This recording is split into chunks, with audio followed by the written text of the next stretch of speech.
Olá pessoal, sou Almir e gostaria novamente de apresentar para vocês o CSV-CompTB e a sua função para geoprocessamento. Gostaria de salientar que aqui é um local barulhento. Caso haja um barulho, alguém me chamar, eu quero que você ignore isso.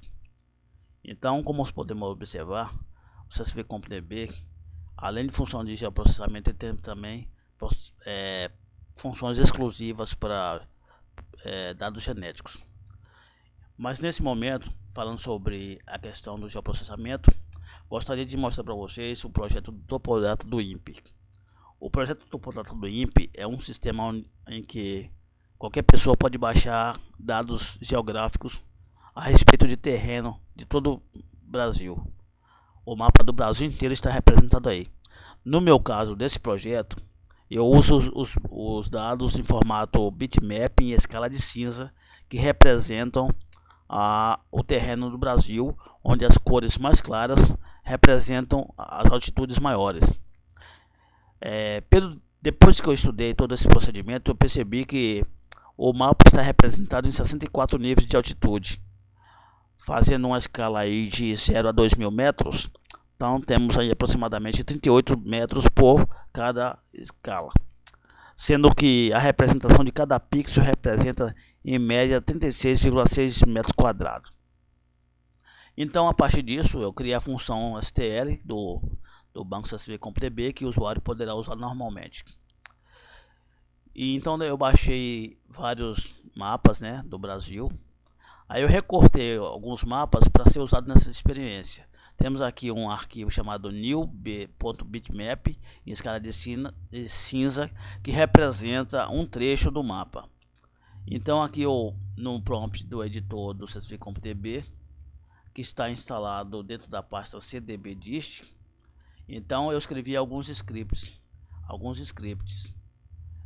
Nesses scripts podemos ver aqui que temos um script para abrir o domínio e as permissões do usuário do sistema. Nesse caso, essas permissões estão apenas para a versão empresarial do sistema. Você pode baixar a versão freeware, que terá todas as funções, lá no meu blog. Porém, futuramente, eu quero disponibilizar uma versão Enterprise com bom custo, com permissões de acesso para empresas. No caso aqui, temos três funções CQL, uma para permissão de acesso, uma função muito importante chamada campus, no qual vamos aplicar a tabela none, e aqui temos em si a função de STL, que pode ser aplicada à tabela none ou qualquer outra tabela. Lembrando que no caso do CQL do CSV-CompTB, o argumento do espaço da tabela não pode estar em branco, porque deve sempre existir um valor ali. Nesse caso, existe uma tabela padrão chamada none, na qual não será aplicada nenhuma escrita, nenhuma leitura. Ela apenas preenche esse espaço para não permitir que o parâmetro esteja em branco. No caso aqui, a função none campus é porque no momento em que for aplicada aqui a STL, a função vai requerer, devido a questões de controle da engenharia do banco, vai requerer o nome de uma tabela. Como não pode estar em branco, porque senão recusa o procedimento, ele vai simplesmente invocar o comando STL e aplicar a um arquivo new.bmp que está no mesmo diretório do banco, e fazer uma saída de um arquivo chamado stl.stl. Lembrando que o arquivo STL é um arquivo de 3D. Então a função tem o objetivo de pegar um arquivo de bitmap em escala de cinza e representar todas as altitudes em um arquivo de 3D. Então vai mostrar de modo real o relevo. Então nesse outro argumento aqui temos o número 1. Nesse caso o número 1 é constante, não precisa mudar esse número 1. Então podemos escrever também, como você sabe, o comando CQL em linha, ou podemos escrever assim indentado. Essa dica é para aqueles novatos que chegam no canal agora e começou a estudar esse assunto agora. Então temos aqui um trecho da escala de cinza. Então vamos aplicar aqui dar um comment e aplicar a transformação.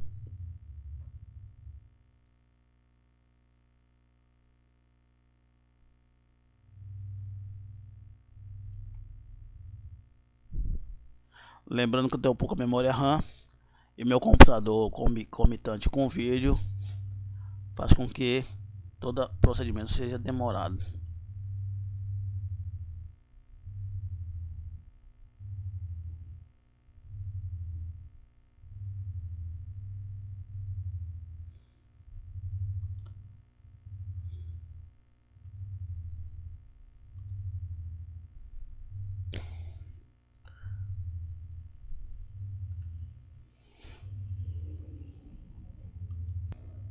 Depois de dar um pause devido ao meu problema com o RAM, porque eu tenho pouca memória RAM, é só dar ele processou e deu um close. Então ele criou lá no diretório um arquivo STL. Então indo no diretório do banco, eu percebi que tem um arquivo STL. No meu caso, o arquivo STL foi registrado para abrir com uma aplicação que eu já tenho instalado. Essa aplicação permite a visualização de arquivo STL. Eu quero que ignore aí o som de fundo, aqui é um local barulhento. E está abrindo então o visualizador de STL.